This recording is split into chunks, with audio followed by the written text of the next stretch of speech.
chị căng mấy chào mừng là chị căng ai mới ok tả là chưa tay đúng đấy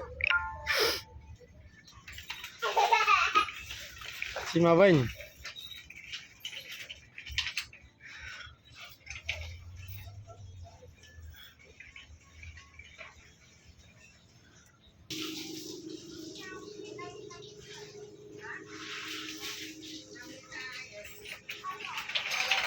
chụp tấm này chụp